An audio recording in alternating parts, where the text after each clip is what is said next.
வணக்கம். திருச்செந்தூர் நகராட்சி பல மடங்கு வரி உங்களுக்கு தெரியும். பல வருடங்கள் ஒரு சில வருடங்கள் கடந்தாச்சு. மக்கள் வரியை செலுத்த முடியாமல் கடுமையான நெருக்கடியில் இருக்கிறாங்க. இந்த நெருக்கடியை திருச்செந்தூர் நகராட்சி பயன்படுத்துகிறாங்க. எப்படின்னா இன்றைக்கி தீர்வு ரசீது கட்டினா தான் நம்ம வீட்டு கட்ட முடியும். ஒரு காவல்துறை பிரச்சனைனாலும் தாலுகா ஆஃபீஸ் பிரச்சனை எந்த அரசு அலுவலகங்களுக்கு நம்ம போகணுன்னாலும் இன்றைக்கி தீர்வு ரசீது வேணும். நம்மளுடைய அடையாளம் தீர்வு ரசீதும் ஒன்று.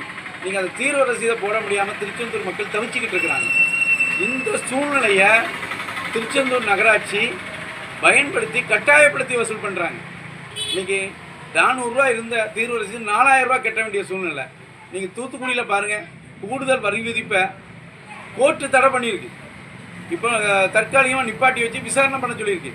அதே மாதிரி திருச்செந்தூர்லேயும் நகராட்சி உடனடியாக இதை நிப்பாட்டி பொதுமக்களினுடைய கருத்து கேட்புகள். ஏன்னா இப்போ எம்பி எலெக்ஷன் தேர்தல் நடந்தது.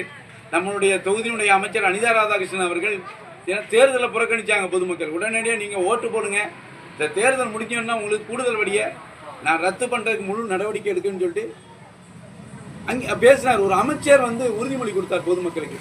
அந்த அமைச்சர் இன்னைக்கு என்னாச்சு பதில்? ஒரு அமைச்சர் மேலே கூட இன்னைக்கு மக்கள் நம்பிக்கை இழந்து போய் இருக்கிறாங்க.